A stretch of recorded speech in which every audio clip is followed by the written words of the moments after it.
అలాగే స్పర్శ, పెళ్లి చేసుకుంటాడు, భార్య ఉంది, బాగానే ఉంది, ఎక్కడో అనుకోకుండా అలా జనంలో తిరిగినప్పుడు ఒక టచ్, ఇక వీడి టచ్ అంతే లెక్క. ఇంక దానికోసం ఎడుస్తాడు. ఇదే స్పర్శ. ఇప్పుడు ఇదివరకు పురుషులకు చెప్పాల్సి వచ్చేది, ఇప్పుడు స్త్రీలకు కూడా చెప్పాల్సి వస్తుంది. నమశివాయ. సంసారాలు నాశనం అవుతున్నాయి ఇక్కడ. అందరికి శబ్దాలు వినడం సరదా కాబట్టే కదా పొద్దున్న మార్ని తిరుగుతూ ఉన్నా సరే, బండి మీద ఎడుతున్నా సరే, 2 తోటకూర కాళ్ళు ఇక్కడ ఉంటాయి. ఇక్కడ ఓ తోటకూర, ఓ గోంగూర. వీడికి ఆరన కొట్టినే వినపడదు పాటలు. పోనీ ఏమన్నా ప్రవచనాలు వింటున్నా, ప్రవచనాలు వినచ్చు, అప్పుడేమిటి బండి మీద ఎడుతూ వింటావా? నువ్వు పొద్దున్న నడుస్తూ ఏదో పాటలు అవి విన్నావనుకో పర్వాలేదమ్మా, ఎవరికి ఇబ్బంది లేదు. అది చెవులో కాళ్ళ పట్టుకుని బండి మీద నడుస్తూ వింటున్నారండి అంటే శబ్ద వ్యామోహం. ఆ మ్యూజిక్ లేదే బతకలేకపోతున్నాడు. ఇక్కడ ఇంట్లోనే ఉంటాడు, 2 కాళ్ళు చెవిలో పెడతాడు, అమ్మ ఒరే ఒరే ఒరే చచ్చిపోవాలి, ఆవిడ నాలికి పడిపోయి వీడు బలకడం. ఈ కాళ్ళు బలవంతంగా లాగాలి ఇక్కడ. ఇదే శబ్ద వ్యామోహం. నువ్వు విను, అంత వింటావేంటి విపరీతంగా? పనులు చేసుకోవద్దా? అలాగే స్పర్శ, పెళ్లి చేసుకుంటాడు, భార్య ఉంది, బాగానే ఉంది, ఎక్కడో అనుకోకుండా అలా జనంలో తిరిగినప్పుడు ఒక టచ్, ఇక వీడి టచ్ అంతే లెక్క. ఇంక దానికోసం ఎడుస్తాడు. ఇదే స్పర్శ. ఇప్పుడు ఇదివరకు పురుషులకు చెప్పాల్సి వచ్చేది, ఇప్పుడు స్త్రీలకు కూడా చెప్పాల్సి వస్తుంది. నమశివాయ. సంసారాలు నాశనం అవుతున్నాయి ఇక్కడ. అంతవరకు స్పర్శ కూడా అక్కర్లేదు. టచ్ స్క్రీన్ ఉందిగా మన బతుక్కి, ఇదే స్పర్శ. ఎవడో ఒక మెసేజ్ పంపించాడు, నువ్వు చాలా బ్యూటీగా ఉన్నావు, నిన్ను ఫలానా గుళ్ళో చూశాను నేను. వాడో వెధవా, మనం అంతకంటే వెధవా. వాడి పెళ్ళం అందంగా ఉండదు, ఈవిడ అందంగా ఉంటుంది ఇక్కడ. అంటే ఏమిటో ఎవరు నన్ను పొగడలేదు, ఈయనే పొగిడాడు. వెంటనే స్పందించడం, రెస్పాండింగ్ అయిపోయింది, నాశనం అయిపోయింది సంసారం.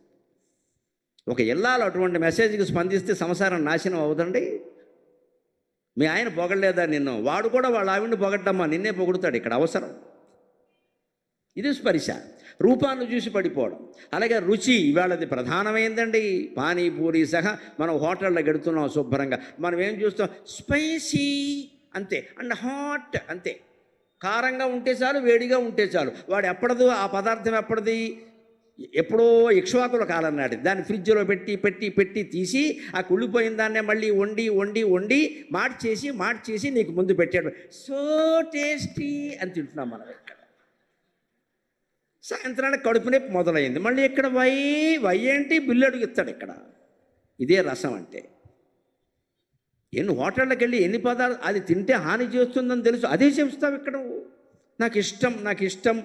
లోకంలో ఉండే సమస్త సమస్యలకి ఒకటే కారణమమ్మా, ఇష్టానికి ధర్మానికి మధ్యలో ఉండే ఘర్షణ. అదే సమస్య. నీ ఇష్టాన్ని మార్చుకోవాలి, ధర్మం మారదు. నీ ఆరోగ్యం బాగుండాలంటే ఏం తినాలో అదే తినాలి, నీ మనస్సు మార్చుకోవాలి అంతే. అదే ఏదైనా అవుతుందంటే ఏదే అవుతుంది ఖచ్చితంగా. ఇది రుచి వ్యామోహం. అలాగే గంధం, ఇవాళ పెర్ఫ్యూమ్ పేరు మీద ఎన్ని డబ్బాలు వృధా చేస్తున్నారో గమనించండి. మీ ఇళ్లలో డ్రెస్సింగ్ టేబుల్ ఉంటుంది కదా, దాన్ని తెలుగులో నిలువుటద్దం అంటారు. అందులో 26 డబ్బాలు 36 సీసాలు ఉంటాయి. నన్ను మన్నింతురుగాక. బొట్టు ఉండదు, పసుపు ఉండదు, కాటికి ఉండదమ్మా. కాటికి ఉండదు, బొట్టు ఉండదు. కాటుగా బొట్టు లేకుండా ఈ కరక్కాయలన్నీ దేనికి అక్కడ? వేసవకాలం ఓటిపోస్తారు, వర్షకాలం ఓటిపోస్తారు, పోయే కాలం ఇంకా అన్నీ కలిపి పోస్తారు ఇక్కడ. ఇన్ని పుయ్యాలా బయటికి ఎడితే చాలు మేకప్. ఆడాళ్ళకు ఉండేది ఈ జబ్బు, ఇప్పుడు మగాళ్ళకు కూడా వచ్చింది. నమశివాయ. బయటికి ఎడితే చాలు ఈ పెద్ద మనిషి జుట్టుకు రంగేస్తాడు. ఈ రంగేసింది ఎవరు? మీ ఆవిడికి తెలియదా నీ జుట్టు నెరిసిపోయిందని? ఎందుకు ఈ వేషం ఇక్కడ? జుట్టుకు రంగేస్తున్నామంటే రవ్వంతా కూడా వేదాంతం అర్థం కాలేదన్నమాట. వెయ్యకూడదు. ఉన్న జుట్టు ఎలా ఉండాలో అలాగే ఉంటుంది. ఏంటి నష్టం? అలాగే ఉంటుంది, వసల్తానం వస్తుంది, పోతాం. మేకప్ అంటే ఒక్క మాట చెబుతా, రంగేసుకోవడం కాదండి మేకప్ అంటే. ఇటువంటి పుస్తకాలు చదవడం ద్వారా you should make yourself up. అది మేకప్ అంటే అర్థం లేక. ఈ గ్రంథం చదవడం ద్వారా, ఈ మాటలు వినడం ద్వారా నిన్ను నువ్వేమైనా ఉద్ధరించుకోగలిగావా? Making up your self. You should make yourself up. నువ్వేమైనా ఎదిగావా నిన్నటికంటే ఈవేళ? నిన్న ఉన్న దుర్గుణం ఏమైనా పోయిందా? నిన్న ఉన్న బలహీనత ఏమైనా పోయిందా? నిన్న ఉన్న బద్ధకం ఏమైనా తగ్గిందా? అది makeup. You are making yourself up. ఊరికే బోర్డు రంగులు వేస్తారేంటండి ఇక్కడ ఊరికే. దీనికోసం మనుషులు బ్యూటీ క్లినిక్లు, పైగా నేను హైదరాబాద్లో చూసి ఆశ్చర్యపోతాను. మెన్ అండ్ ఉమెన్, సిగ్గులేదమ్మా. ఆడాళ్ళకి మగాళ్ళకి ఓ చోట మేకప్లు వేస్తారా? జరగకుండావన్నీ జరగవు. ఆడాళ్ళకి మగాళ్ళు మేకప్ వేస్తారు, మగాళ్ళకి ఆడాళ్ళు మేకప్ వేస్తారు. జరగకుండావన్నీ జరగవండి. మనమేమన్నా వశిష్ఠ మహర్షిమా, ఋష్యశృంగులమా, అరుంధతీ దేవులమా? మనమేమన్నా చర్మస్పరిచి ఇలా తగలగానే కుక్కల్లాగా తయారైపోతున్నాయేమో సంసారాలు నాశనం చేసుకుని. మనమండి ఈ మేకప్కి వెళ్ళేది మెన్ అండ్ ఉమెనా? సిగ్గు లేదా? పెట్టేవాడికి మనకి బుద్ధి లేదా? కనీసం ఆడాళ్ళకి వేరే ఉండాలని తెలియదా? మెన్ అండ్ ఉమెన్ రెండు ఓ చోటే, మనం అక్కడికే పెడుతూ ఉంటాం సరదాగా. బతుకు నాశనం అయిపోదా? అవతల పరాయి మగవాడు ఎవడో కూర్చొని నీ సౌందర్యం అంతా చూస్తాడు, నీకు సరదాగా ఉందా? అది ఎలా చేస్తామండి ఈ పనులని? మనమే గుళ్ళోకి వస్తాం, మనమే పూజిస్తాం బాబా గారిని. ఆయన సన్యాసమ్మ, స్త్రీ అంటే ఏమిటో తెలియదు ఆయనకి. జీవితం అంతా బ్రహ్మచారిగా బతికిన మహానుభావుడమ్మా, మహానుభావుడు ఆయన సన్నిధిలో మాట్లాడుకుంటున్నాం. బ్రహ్మచర్యం అంటే ఏమిటో ఆలోచించండి దయచేసి. ఆ మాత్రం ఇంద్రియ నిగ్రహం లేకపోతే బాబా గుళ్ళోకి మనం ఎందుకంటే రావడం? ఎక్కడ జీవితం అంతా గడిపాడైనా కామవాంఛ అంటే ఏంటో తెలియకుండా మనం కొన్ని రోజులు గడపలేమా? అంత ఇబ్బందా? చచ్చిపోతామా?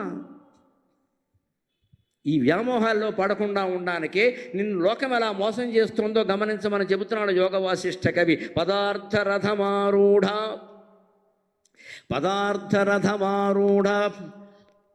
భావనైషా బలాన్విత. పదార్థరథమారూఢ భావనైషా బలాన్విత. అది ఆదీర్ఘతంతుమాప్నోతి భావనైషా బలాన్విత. పదార్థరథమారూఢ భావనైషా బలాన్విత.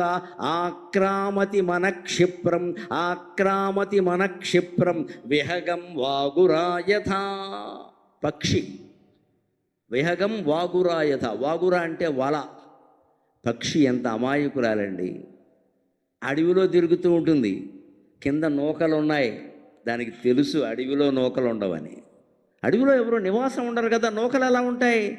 బోయేవాడు చల్లాడని తెలుసు, అక్కడ వల కూడా ఉందని తెలుసు, వలలో పడితే చచ్చిపోతామని తెలుసు, అయినా అమాయకంగా నూకల కోసం వాళ్తుంది. దానికి మనకి తేడా ఏదైనా ఉందా? ఎవడో మెసేజ్ పెట్టగానే మనం స్పందిస్తున్నామంటే వాడు పరాయి మొగాడు కదా, ఆమె పరస్త్రీ కదా, మనం ఎలా స్పందిస్తామండి? డిలీట్ చేసి పారేద్దా? అబ్బే సరదా ఏమన్నా అనుకుంటారేమో. ఏటి అనుకునేది? ఇక్కడ వాళ్ళు పడిపోతామా? ఇంట్లో వాళ్ళు ఏమన్నా అనుకుంటారేమో అని ఎవరికీ బాధ లేదండి. పరాయి వాళ్ళు ఏమన్నా అనుకుంటారని మనకి ఎంత గొడవో అది. ఎలా స్పందిస్తాం? పక్షి వల్లో బండిట్టే పడుతున్నామండి వాడి సెల్ ఫోన్ల కారణంగా. ఈ వ్యామోహాలు వదిలిపెట్టండి. సైబర్ నేరాలు ఎందుకు జరుగుతున్నాయి? నీ ఫోన్కి మీ అకౌంట్లో 1,80,00,000 పడ్డాయి, ఈ యాప్ క్లిక్ చేయండి. నీకేం బుద్ధి లేదా? వాడు ఏమన్నా నీకు మేనత్త కొడుకా? 1,80,00,000 నీ అకౌంట్లో ఎవడేస్తాడయ్యా? మొగాడైనా ఆడదైనా? వెంటనే దాన్ని డిలీట్ చేయాలి. ఏమిటో చూద్దాం, పోనీ ఇవాళ జాతకం బాగుందేమో, వారఫలాల్లో రాశారు 5 అంకె మంచిదని, ఇప్పుడు 5 అయిందని నొక్కుతుంది ఈవిడ. మొత్తం ఈవిడ అకౌంట్లో 5 లక్షలు ఖాళీ.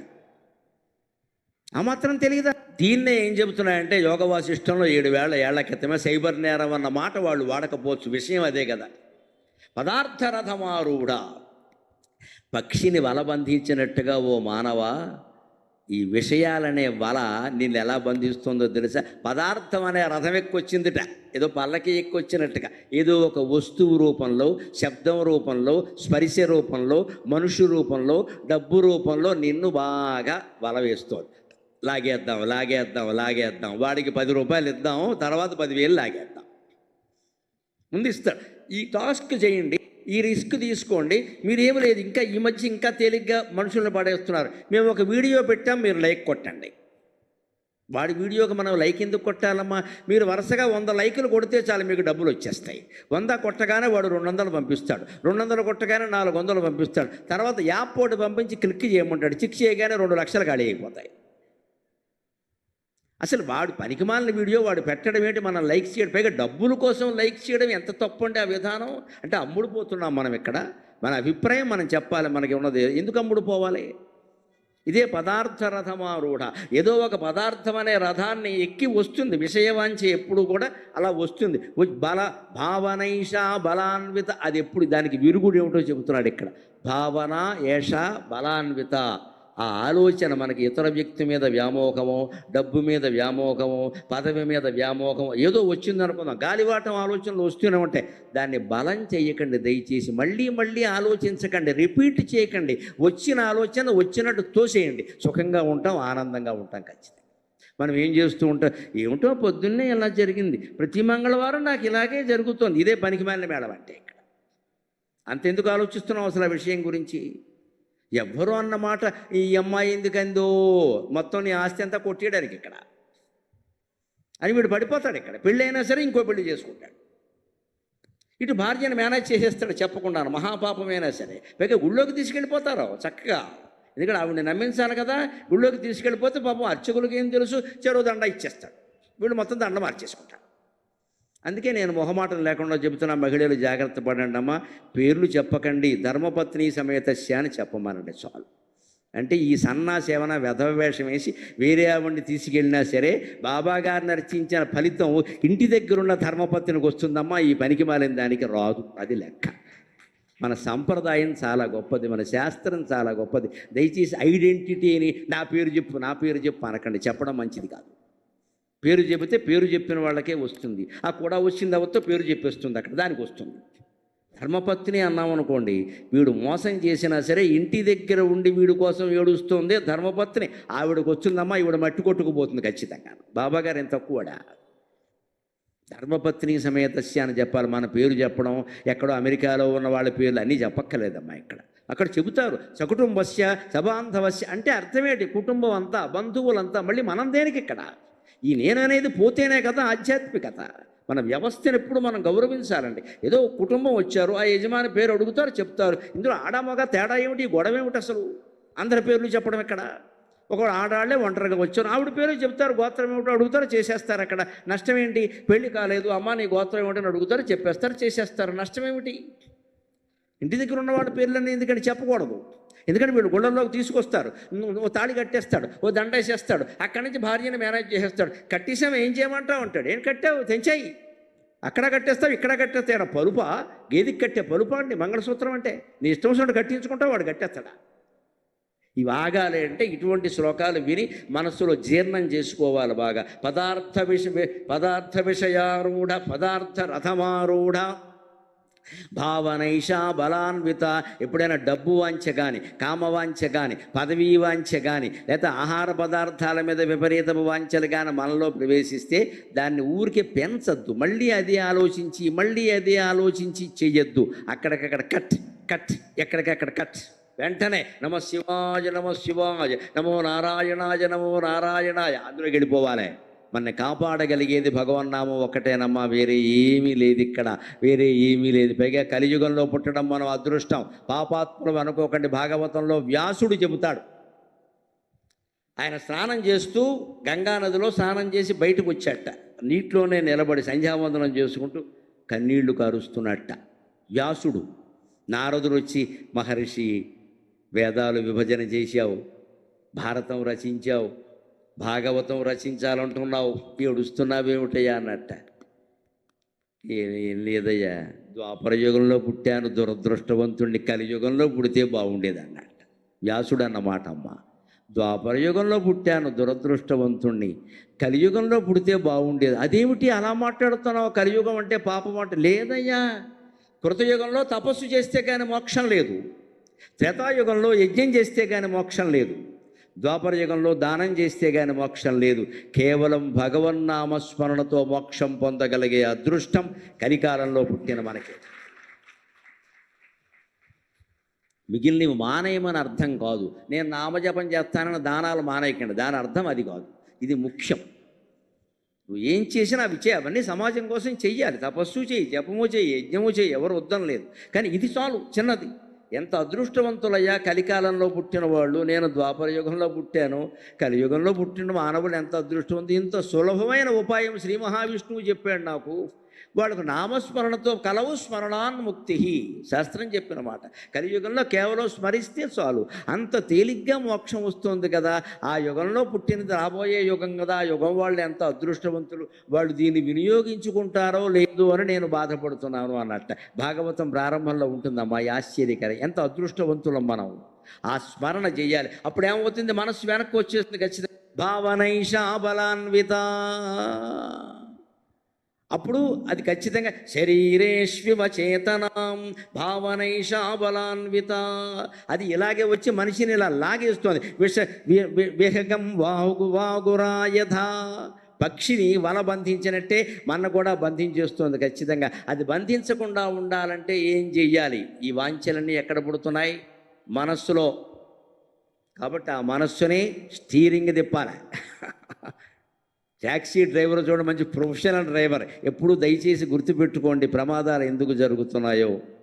యజమానులు డ్రైవ్ చేస్తున్నారండి, చేయకూడదండి. యజమాని ఎప్పుడు చేయాలంటే 10 కిలోమీటర్లు 20 కిలోమీటర్లు పర్వాలా. లాంగ్ జర్నీ పెట్టుకున్నప్పుడు ఎప్పుడు కారు ఓనర్లు డ్రైవ్ చేయకూడదండి, చాలా ప్రమాదం. ఈ మాట ఆడాళ్ళకి చెప్పక్కర్లా, మోగాళ్ళకి చెప్పాలి. అందులో కొత్త పెళ్లి కొడుకు మరీ చెప్పాలి. ఈ సన్నాసికి సరదా ఏమిటంటే ఆ పెళ్లి కూతురు ముందు వీడు డ్రైవింగ్ చూపించాలి. వీడిని ఆవిడ్ని కూడా చంపేస్తాడు వీడు ప్రమాదం చేసి. నేను ఇలా తిప్పుతా అలా తిప్పుతా, తిప్పావు, ఇద్దరు చచ్చారు అక్కడ. ఒక రోడ్డు ప్రమాదంలో నిన్న రాత్రి 7 పోయారమ్మ మొత్తం. యజమాని డ్రైవ్ చేశాడు. ఎందుకు జరిగింది? అర్ధరాత్రి ఎక్కడికో పెళ్ళికి వెళ్ళొచ్చారు, నిద్ర లేదు. యజమాని డ్రైవ్ చేయడం ఏంటండి? అదే ప్రొఫెషనల్ డ్రైవర్ని పిలిచి ఓ 2000 3000 వేస్తే వాళ్ళకి అలవాటు. వాళ్ళకి తిండి లేకపోవడం, నిద్ర లేకపోవడం అన్నీ వాళ్ళు అలవాటు పడ్డారు. అలాగే వాళ్ళు ఎక్కడో 10 నిమిషాలు మనం సమయం దొరికినప్పుడు ఒక టీ తాగి కాసేపు ఎలా పడుకుంటాడు చాలు వాడికి. అది గుర్రం. ప్రొఫెషనల్ డ్రైవర్ అంటే నా దృష్టిలో అశ్వం. గుర్రం ఎలా ఉంటుంది అంటే 1000 మైళ్ళు పరిగెడుతుంది. 1000 మైళ్ళు పరిగెట్టాక దానికి 5 నిమిషాలు విశ్రాంతి ఇస్తే చాలు. 5 నిమిషాల్లో అది ఏం చేస్తుంది తెలుసా? నిలబడి అంటుంది ఇలాగ, మొత్తం శరీరం అంతా దులుపుకుంటుంది. ఒకసారి దాని వెంట్రుకల నుంచి దుమ్ము రాలుతుందండి, వెంటనే అది 100 మైళ్ళు పరిగెడుతుంది. 5 నిమిషాలు రెస్ట్ ఇస్తే చాలు గుర్రానికి. భారతంలో 14వ రోజు యుద్ధం జరుగుతుంటే సాయంత్రం 5:30లోగా సైంధవుడిని చంపాలి. 5 అయిపోయింది, గడియారాలు లేకపోయినా తెలిసిపోతాం, సూర్యుడు అస్తమిస్తున్నాడు, గుర్రాలు అరిసిపోయాయి. అప్పుడు కృష్ణుడు వెంటనే అంటాడు, అర్జున అరగంటే సమయం ఉంది, గుర్రాలు అలసిపోయాయి. అంటే అర్జునుడు అంటాడు, నేను దిగి వీరుల్ని ఎదుర్కొంటా, గుర్రాలకు నువ్వు విశ్రాంతినిమ్మంటాడు. అర్జునుడు అప్పుడు బాణాలు వేసి అప్పటికప్పుడు పాతాళ జలంతో ఒక సరోవరం సృష్టిస్తాడు. అక్కడే కృష్ణుడు అక్కడే ఆ గుర్రాలని మేపి ఆ నీళ్లు తాగేలా చేసి అక్కడ పచ్చిగడ్డి తినేలా చేసి 10 నిమిషాల్లో మళ్ళీ సారథి పరమాత్మ గుర్రాలను సిద్ధం చేశాడమ్మా, గుర్రాలను సిద్ధం చేశాడు. ఈలోపు అర్జునుడు నేల మీద నిలబడి వచ్చిన వీరుల్ని ఎదుర్కొన్నాడు. ఆయన టిఫిన్ తింటూ కూర్చోలేదు, ఇక్కడ కూర్చున్నాడు. తర్వాత 20 నిమిషాల సమయం ఉంది. తర్వాత సైంధవ ఎలా జరిగిందో సమయాభావం వల్ల నేను చెప్పలేను. చక్రం అడ్డేసాడు, నడిపించేసాడు. పరమాత్మ తలుచుకుంటే ఏమైనా చేస్తాడు. కానీ గుర్రానికి 5 నిమిషాలు విశ్రాంతి ఇస్తే చాలు. ప్రొఫెషనల్ డ్రైవర్ కూడా అంతే. మీరు 10 నిమిషాలు విశ్రాంతి ఇస్తే కాస్త వెనక సీట్లో ఇలా పుష్ బ్యాక్ పెట్టుకుని వాలివాడు మళ్ళీ 100 మైళ్ళు నడిపేస్తాడు. వాళ్ళని పెట్టుకోవాలి, లేకపోతే చాలా ఇబ్బందులు పడతాం. అందుకే ఇక్కడ ప్రత్యేకించి చెబుతున్నాడు, మనకి సరిగ్గా మనస్సుని స్టీరింగ్ తిప్పాలి. ప్రొఫెషనల్ డ్రైవర్ తిప్పినట్టు ఎలా తిప్పాలి? ఆత్మానమీక్షతే చేతక, ఆత్మానమీక్షతే చేతక, స్వవినాశాయ కేవలం ఆత్మానమీక్షతే చేతక, స్వవినాశాయ కేవలం ఆత్మానమీక్షతే చేతక, స్వవినాశాయ కేవలం నహి జానాతి దుర్బుద్ధి, నహి జానాతి దుర్బుద్ధి వినాశం ప్రత్యుపస్థితం.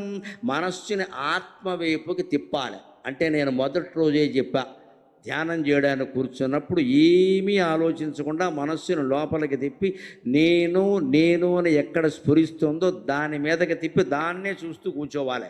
ఆత్మను చూడగానే మనస్సు ఆగిపోతుంది. దానికి యోగ వాసిష్ఠంలో ఉదాహరణ ఎంత అందంగా చెబుతాడో తెలుసా? ఒక స్వయంవరం జరుగుతోంది రాజకుమార్తెకి. ఒక 100 మంది రాజకుమారులు వచ్చి కూర్చున్నారు. ఈవిడ దండ పట్టుకుని నిలబడింది. వరుసగా పెడుతుంటే ఈయన అంగరాజు గారు, ఆయన వంగరాజు గారు, ఆయన ఏదో శృంగారపు రాజు గారు ఏవో చెబుతుంటే అలా వెడుతోంది. రంధ్రమోహాలు చూస్తూ వీడేమిటి వాడేమిటి అని వెడుతోంది అక్కడ. అలా 10 మందిని దాటాక ఆ పెళ్లి కూతురు ఇంతమందిని చూస్తూ ఏదో నవ్వుతూ వెళ్ళిపోయినావిడ చెలికెత్తిన వీళ్ళేనా ఇంకెవరూ దొరకలేదా లోకంలో అన్నట్టుగా మాట్లాడినావిడ 11వ వ్యక్తి దగ్గరికి వెళ్ళేసరికి మౌనంగా ఉండిపోయిందిట. ఆయన ఆవిడికి నచ్చాడని అర్థం. పెళ్లి కూతురు అలా చేస్తుంది. ఎంతమందిని స్వయంవరానికి పిలిచినా ఆ నచ్చని వాళ్ళ నుంచి నెమ్మదిగా ఏదో మాట్లాడుతూ దాటుకుంటూ వెళ్ళిపోతుంది. నచ్చిన వ్యక్తి కనపడగానే మౌనం. అంటే ఇంక పెళ్లి కూతురు అంతే ఐ లవ్ యూ అంత వెంటనే. పూర్వం అనేవారు కాదమ్మా, ఇప్పుడు అనేస్తున్నారు కొంపలు అంటుకునేలాగా. అలా అనరు. పూర్వం రాజకుమార్తెలు ఏం చేసేవారంటే ఈ ఊరికే నేల మీద ఇలా కాళ్ళు రాస్తూ అలా నేలకి చూస్తూ ఉండిపోయేవాళ్ళు. అంటే నాకు వీడిని ఇచ్చాడు, లోపల పంపండి అని అర్థమది. అలాగ పెళ్లి కూతురు ఇంతమంది కనపడినా పెళ్లి కొడుకు కనపడగానే మౌనం వహించినట్టే మనస్సు ప్రపంచమంతా తిరుగుతూ తిరుగుతూ అలసిపోయిన మనస్సు భగవంతుడు కనపడగానే మౌనం వహిస్తుందమ్మా, మౌనం వహిస్తుంది ఖచ్చితంగా. బాబాగారి సన్నిధిలో అది పొందాలి మనం. ఎన్ని ఆలోచనలు బయట ఉన్నా గుడి బయట చెప్పులు వదిలేసినట్టే ఆలోచనలు వదిలేయాలి. లోపలికి వచ్చావంటే భగవంతుడు, ఆయన దర్శనం, ఇంకేమీ ఉండద్దు. నేను ముగిస్తూ చెబుతున్నా, 5 నిమిషాల్లో సెలవు తీసుకుంటా. కోరికలు కోరకండి దయచేసి. దేవుడు చాలా తెలివైన వాడు. కోరిక కోరితే ఆ కోరిక ఒకటే తీరుస్తాడు. దాని వెనకాల చాలా సమస్యలు వస్తాయి. ఏమీ కోరకుండా నేను కోరే కోరిక రహస్యమేం కాదు, మీకు చెబుతున్నా. ఏ దేవాలయానికి వెళ్ళినా నేను దండం పెట్టి ఒకటే అడుగుతా, నాకు తెలియదు నన్ను కాపాడు, నాకు తెలియదు నన్ను కాపాడు, అంతే. ఇంకేం లేదు కోరిక. నేనేదో మాట్లాడుతున్నా, నాకు తెలిసింది మాట్లాడుతున్నా, ఇందులో తప్పులే ఉన్నాయో ఒప్పులే ఉన్నాయో నాకేం తెలుసు, నన్ను కాపాడు. ఇప్పటికీ భగవంతుడు నన్ను కాపాడుతూనే ఉన్నాడమ్మా. అందుకే అది కోరండి. నాకు తెలియదు నన్ను కాపాడంటే అర్థం ఏమిటంటే పిల్లలకి పెళ్ళిళ్ళు అయ్యేలాగా, ఉద్యోగాలు వచ్చేలాగా, వాళ్ళకి మంచి సంతానం కలిగేలాగా, వాళ్ళకి ఆరోగ్యాలు ఉండేలాగా కాపాడు అంటే అర్థం ఏమిటి? ఇంకా అన్నీ మొత్తం టోటల్ అప్పగించేసాం. అది కాకుండా పెళ్లి చేయి, కొంచెం మంచి సంబంధం కాస్త ఉన్న సంబంధం అన్నాం అనుకో, ఈ ఉన్నవాళ్ళు తగదా పెట్టేస్తారు అక్కడ. నువ్వు అది అడగలేదు కదా అంటాడు ఆయన. ఉన్న సంబంధం అన్నావు కానీ అడగలేదుగా. అందమైన అబ్బాయి అన్నావు అనుకో, వాడు బుద్ధి బాగుండదు. సత్ప్రవర్తన కలిగిన వాడు అన్నావు అనుకో, వాడు పగలు చూస్తే రాత్రికి అల్లోకి వచ్చేలా ఉంటాడు, పెళ్లి కూతురికి నచ్చడు. ఏం చేస్తావు? నీకు ఎంత సత్ప్రవర్తన ఉంటే అమ్మాయికి నచ్చనప్పుడు? ఇవన్నీ ఆయనకు వదిలేలేవా? మాకు తెలియదు, మమ్మల్ని కాపాడంటే ఆయన చూసుకుంటాడండి ఏం కావాలో. ఆ శరణాగతి అంటారమ్మా, ఈ మాట చాలా గొప్పది. శరణాగతి, ఆ శరణాగతి తత్వం అది మనం స్వాధీనం చేసుకోవాలంటే చివరిగా చెబుతున్నాడు యోగ వాసిష్ఠులు, మనోజ్ఞయ మనోవృత్యా. భగవన్నామస్మరణ ఎంత గొప్పదంటే, మనోజ్ఞయ మనోవృత్య సుఖతాం యాతి రౌరవం ప్రాతః ప్రాప్తవ్య రాజ్యస్య సుబద్ధస్యేవ బంధనం.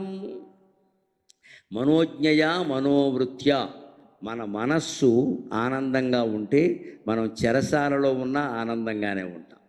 మనస్సు ఆనందంగా లేకపోతే 7 అంతస్తుల మేడలో ఏసీ రూములో ఉన్నా ఏడుస్తూనే ఉంటాం. అందరికీ అనుభవంలో ఉన్న విషయం ఇది, ఎవడు చెప్పక్కర్లా.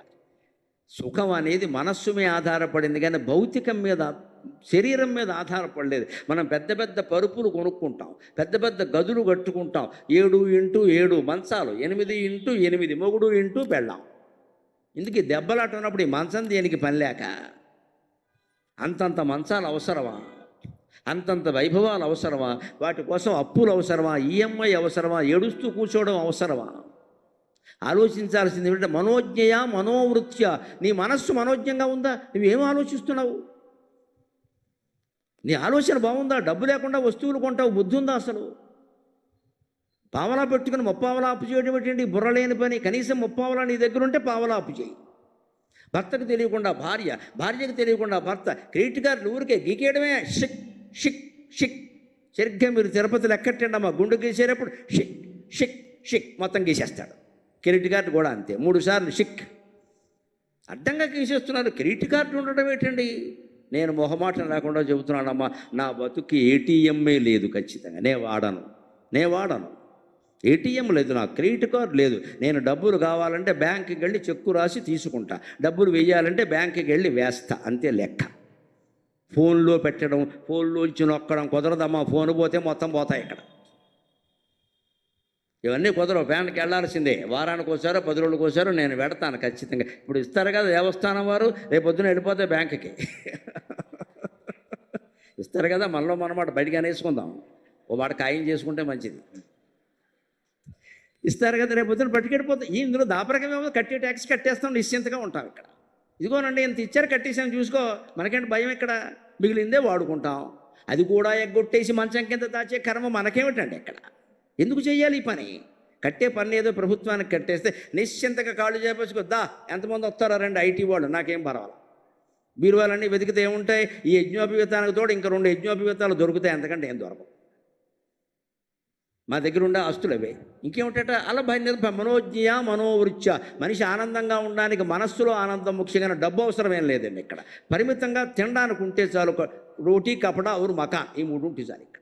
ఇంకేం అక్కర్లేదు. మనకు ఇల్లు ఉంది, అది సరిపోదు. ఇక్కడ విల్లా కావాలంటాడు, విలవిల్లాడిపోతాడు. ఇక్కడ నీకు విల్లా కొనుక్కునే స్తోమత ఉందా? ఇవాళ 3 కోట్లు పెడితే కానీ విల్లా రాదమ్మా. కొనుక్కోవచ్చు. నీ దగ్గర 2 కోట్లు ఉన్నాయా? కనీసం కోటి అప్పు చేయి, పర్వాలా. వీడి దగ్గర 25 లక్షలు కూడా ఉండవు, 3 కోట్లు పెట్టి విల్లా కొంటాడు. ఇద్దరి జీతాలు, ఇద్దరి జీవితాలు దానికి స్వాహ. అందుకే అది మాన. ఏం చెబుతున్నాడు? మనోజ్ఞయ మనోవృత్య. నీ మనస్సు ఆనందంగా ఉందో లేదో చూసుకోవయ్యా. ఈ గోలంతా దేనికి ఇక్కడ? అలా ఉంటే సుఖతాం యాతి రౌరవం. భార్యాభర్త ఇద్దరూ అన్యోన్యంగా ఆనందంగా ఉంటే రౌరవ నరకంలో ఉన్నా సరే ఇద్దరూ ఆనందంగానే ఉంటారు, హాయిగా, ఏమీ ఇబ్బంది లేదు. వాళ్ళ మనస్సులు కలిశాయి. కష్టం వచ్చింది ఏమంటే, కాటి కాపరిగా ఉన్న హరిశ్చంద్రుడికి భార్య ఎక్కడ కనపడితే వాళ్ళు ఈవిడేదో దాసి అని ఆయన కాటి కాపరని అనుకోవాలా. ఇద్దరం కలిశాం కదా అని ఎంతో ఆనందించారు వాళ్ళు. నా ప్రాణపతి హరిశ్చంద్ర అని ఆవిడ వెళ్ళిపోయి కాటి కాపరిని కౌగులించుకుందమ్మా. నా భర్త కాటి కాపరి ఏమిటి అనుకోలేదు. కాటి కాపరైతే నా భర్తే. వీళ్ళ డబ్బుకి ప్రాధాన్యం, ప్యాకేజీకి ప్రాధాన్యం, పొజిషన్కి ప్రాధాన్యం, భర్తృత్వానికి ప్రాధాన్యం లేదు, భార్యాత్వానికి ప్రాధాన్యం లేదు. అందుకే సంసారాలు నాశనం అవుతున్నాయి, వీడియోకులు అయిపోతున్నాయి అక్కడికక్కడ. దానికి మూలం ఇక్కడ ఉందండి. దీంతో మనం సెలవు తీసుకుందాం. మనోజ్ఞయ మనోవృత్య సుఖతాం యాతి రౌరవం. మనోజ్ఞమైన మనస్సుతో భార్యాభర్తల మధ్యలో, పిల్లల మధ్యలో అనురాగం అనేది ఉంటే నరకం కూడా స్వర్గంలాగే ఉంటుంది. దానికి ఉదాహరణ ఏమిటంటే, ప్రాతః ప్రాప్తవ్య రాజ్యస్య సుబద్ధస్యేవ బంధనం. ఒకడిని చెరసాల్లో పెట్టారట. ఓ 10 ఏళ్ళు విచారణ సాగింది. పాపం చాలా ఇబ్బందులు పడ్డాడు. ఆ ఇబ్బందులు కూడా చాలా కఠినంగా ఉన్నాయి తెలియకుండా. కానీ చేశాడో నేరం, చెయ్యలేదు. రేపొద్దున్న అతన్ని విడుదల చేస్తారని ఇవాళ వచ్చి పోలీసు చెప్పాడు అక్కడ. ఏమయ్యో నువ్వేం చేసావో కానీ నీ పుణ్యం పుచ్చిందయ్యా, రేపొద్దున విడుదల చేస్తున్నారు నేను అనగానే అతనికి ఆ 24 గంటలు కూడా పరమసుఖంగా ఉంటాయండి. మీరు గమనించండి. సుఖం అనేది మనస్సులో ఉంది, బయట ఉండదు, క్యాలెండర్లో ఉండదు, బయట ఇంట్లో ఉండదు, వాకిట్లో ఉండదు, నీ భావనలో ఉంటుంది సుఖం. అతనికి ఆ 24 గంటలు కూడా చెరసాలే కదా. అదే సత్తుపళ్ళెం, అదే సాంబారన్నం, అదే నేల మీద పడుకోవడం, అదే 10 మంది వాడే స్నానాల గది, ఈ దరిద్రం అంతా అదే. కానీ అతని మనస్సు ఉరకలేస్తుంది. ఎందుకని? రేపొద్దున మోక్షం, రేపొద్దున నన్ను విడిచిపెట్టేస్తారు, నేను నిరపరాధిని, పైగా నా కోసం మా వాళ్ళందరూ వస్తారు, మా వాళ్ళు ఊరేగింపుగా వస్తారట, 1000 మంది, నేను ఏ తప్పు చేయలేదని అందరికీ తెలుస్తుంది. ఎన్నాళ్ళు శిక్ష అనుభవించినా సరే మర్నాడు విడుదలవుతాను అంటే అతనికి ఆనందంగా ఉందా లేదా? అలాగా మనస్సు మనోజ్ఞమైన వృత్తిలో ఉంటే నరకంలో ఉన్నా సరే మనం సుఖంగా ఉంటాం, స్వర్గంలోనే